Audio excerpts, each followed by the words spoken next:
Welcome po sa bagong episode ng Hate Cell ang Tell to Zell, where you can share your story about anything about love life, friendship, family, business, sexy, horror, failure, or success, basta kahit ano. Huwag niyong isipin na walang gustong makinig sa inyo. Nandito po ang channel ko and i-message niyo lang po ako. Ilalagay ko po yung mga social media account ko para ma-message niyo po ako. You're free to share your story with no judgment.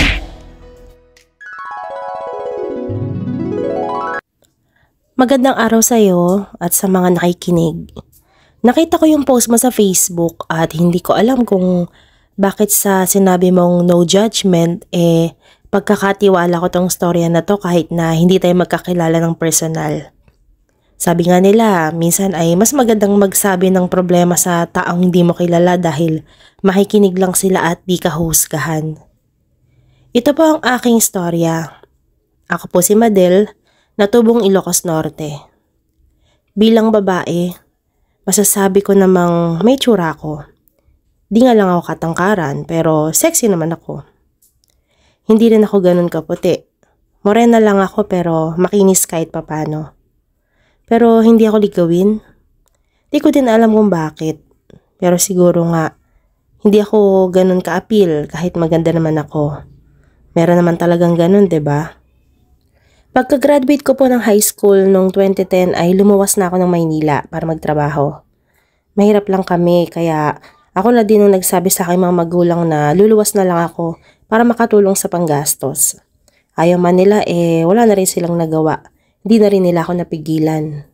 Nagtrabaho ako bilang tindera, kahera, at ngayon naman ay nagtatrabaho ako sa isang laundry shop bilang staff. At doon nga sa trabaho ko nakilala ko yung suki namin na si Sam. Naging close ko si Sam dahil sa halos kada 3 araw ay nagpapalaundry siya ng mga bedsheet kasi nagtatrabaho siya sa isang motel. Mabait si Sam at marami kaming napagkakasunduan. Naging magbeshi kami kumbaga. Kahit na minsan ay nakakaramdam ako ng konting inggit. Dahil pag magkasama kami ay siya laging napapansin. Dahil kahit na hindi siya super kagandahan ay maputi siya at makinis. Alam mo yung tipong puti ang nagdala. Ganon te. Pero kaibigan ko talaga siya. Maniwala po kayo sa akin. Isang araw ay may pinakita siya sa aking picture ng lalaki sa cellphone niya. Pareho po kaming single ni Sam pero mukhang siya ay magiging taken na. Mukhang interesado kasi siya dun sa lalaki na nagpaparamdam sa kanya. Call center agent daw po yun at nakilala niya nung nagpunta sa motel na pinagtatrabaho niya. Hindi bilang customer ha, kundi bilang supplier ng sabon at shampoo. Bilang sideline daw nito. Hanggang sa isang araw, sinagot niya na nga ito at ipinakilala niya sa akin bilang boyfriend niya na. At ito nga ay si Larry. Mas may tsura pala si Larry sa personal. Ang itsura niya ay parang pinaghalong Jordan Herrera at Jake Vargas. Tapos katamtaman lang naman yung katawan at tangkad. At dahil nga may boyfriend na si Sam, bihira na din siyang makapunta sa akin. Kaya aaminin ko, nakaramdam ako ng inis at inggit sa kanya. Kasi ako ay NBSB pa din. Maganda naman ako pero masyado lang siguro akong naging busy sa pagtatrabaho. Para sa pamilya kaya nakalimutan ko na ang sarili ko. Isang araw ay nagulat ako at pumunta si Sam sa trabaho ko. Yun na lang ulit ang pagkikita namin after niyang magkaroon ng boyfriend. 4 na buwan kami hindi nagkita pero madalas naman kami magka-chat. Pero mas nagulat ako nung sabihin niya sa akin na 1 buwan na daw siyang buntis at masaya daw sila ni Larry. Nakaramdam na naman ako ng inggit pero di ko pinahalata. Ang bilis naman girl. Ilang buwan pa lang kayo Nako, gustong gusto niya na daw magkaanak. Kaya bakit pa daw patatagalin kung mahal naman namin ng isa't isa? Sabi naman ni Sam. Okay, sige. Di congrats. Ninang ako ha. Oo naman, sagot niya. Lumipas ang ilang buwan ay lumaki na ang tiyan ni Sam. At nag-leave muna siya sa trabaho dahil medyo masela ng pagbubuntis nito. Nagsama na din sila ni Larry. Pero nagulat na lang ako nang biglang nagchat-chat sa akin si Larry dahil medyo nagkakaproblema sila ni Sam. Sobrang nagiging selosa raw si Sam na tipong pati oras ng pagpasok at pag-uwi sa trabaho kinakalkula nito. Sa totoo lang, unusual sa akin nakausap si Larry. Pero dahil nga alam niyang ako ang best friend ni Sam ay ako ang sinasabihan niya.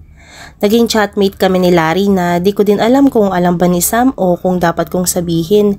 Kasi minsan siya naman ang pinag-uusapan din namin. And then one time, nag-aya si Larry na magkape. Para naman daw makapag-usap din kami sa personal kasi lagi na lang naman kami sa chat nag-uusap. At pumayag naman ako. Pumunta lang ako sa sinabi niyang lugar dahil ayoko namang magpasundo at baka kung ano-ano pang sabihin ng mga makakakita sa amin. At sa pagkakwentuhan nga namin ay natitigan ko siyang mabuti. Ang swerte naman kako ni Sam.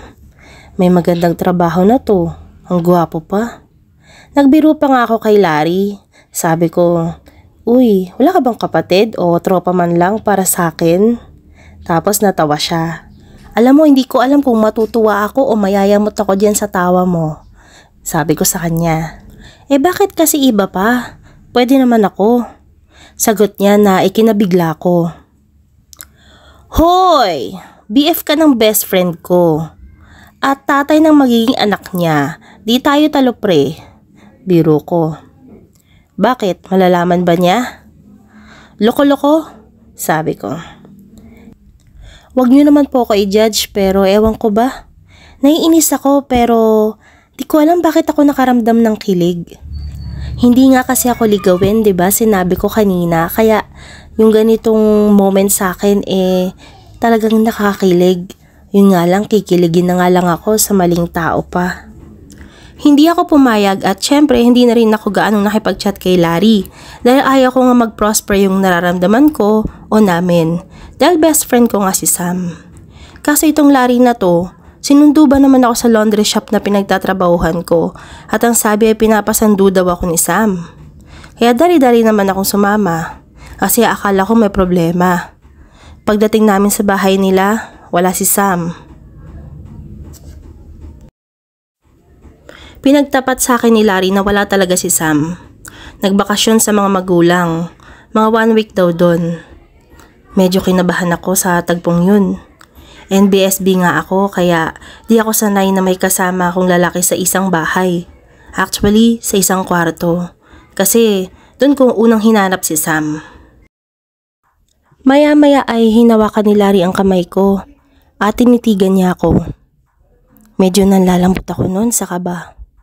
Di ko alam kung sa kaba nga ba o dahil ang pogi niya rin naman talaga. Nagdadalawang isip ako kung sasampalin ba siya o ano eh. Maya-maya, bigla niya akong hinalikan. NBSB nga kaya di ko alam kung anong gagawin. Di ako marunong. Pero parang bigla akong natuto. Wala na akong nagawa. Lumaban din ako ng halik. Hanggang sa medyo napaupo na kami sa kama at napahiga na ako. Magsisimula na sana si Larry galawin ang kanyang kamay pero bigla po akong natauhan. Hindi to pwede, Larry. Mali to. Boyfriend ka ng best friend ko." Sabay mabilis akong umalis. At pagkatapos nga ng pangyayaring yun, hindi na ako nakipag-communicate pa kay Larry. Nagpaalam na din ako kay Sam at sabi ko ay lilipat na ako ng trabaho. Pero totoo naman dahil nag-resign ako sa laundry shop na pinagtatrabahuhan ko dahil natanggap na ako bilang office staff sa isang agency na in-applyan ko dati pa. Friends pa din naman kami ni Sam sa social media pero bihira na din kaming magka-chat. Mga busy na din kasi. Nakikita ko din naman na masaya silang pamilya base sa mga litratong pinopost niya. Hindi ko naman na sinabi ko anong nangyari. Pero nakakaramdam pa din ako minsan ng guilt kasi nga hindi ko sinabi. Tingin ko kasi mas okay na yun kaysa nasira ko sila. Kung kayo nasa sitwasyon ko, anong gagawin niyo? Maraming salamat po sa pakikinig ng kwento ko. Kahit hanggang ngayon ay medyo nagigilty pa rin ako. Gusto ko pong malaman yung mga opinion ninyo. And shout out po pala sa aking pamilya sa Ilocos Norte at sa mga kaopisina ko dito sa Quezon City. Alam niyo na po kung sino-sino kayo. Salamat po, Tizel. Hi, Madel! Base sa story mo, masasabi kong mali at tama. Maaring mali dahil somehow ay nag-cheat kayo kay Sam. Medyo nadala ka kasi kay Larry. And aminado ka naman dyan, kaya ka nga nakakaramdam ng guilt. And till now, hindi niyo pa sinabi sa kanya. But naiintindihan ko kasi intention mo. Ayaw mo siyang masaktan, ayaw mo silang masira. And kung nakikita mo naman na maayos sila ngayon, maybe you made the right choice. Natutuwa rin ako kasi nakalabit ka kaagad. Umiwas ka na sa isang bagay na baka mas ikapahamak mo pa. And worst, baka madamay pa yung baby kasi diba buntis pa si Sam nun. But hoping na di nagawin yun ni Larry sa iba. Minsan naman kasi may mga pangyayari sa buhay natin na kailangan natin magkamali para mas maging better person tayo at ma-realize natin yung mga bagay na dapat nating iwasan. And hoping din ako na matagpuan mo na ang iyong the one. Cheer up girl, nagkamali ka pero hindi ka masamang tao. Tandaan mo yan. At para po doon sa mga gustong magpadala ng kanilang kwento, wag po kayong mahiya. And lahat po ay welcome dito sa channel ko. Sa mga nakakaranas po ng depression kasi feeling nila walang nakikinig sa kanila, mag-message lang po kayo sa akin and nandito po ilalagay ko po yung aking mga social media accounts or email ad kung saan nyo ako pwedeng ma-message. Okay po, maraming salamat and please like and subscribe yung channel ko para mas lumago and para mas marami pa po tayong may bahaging kwento at ma-inspire ng mga tao. Maraming salamat po. Ingat!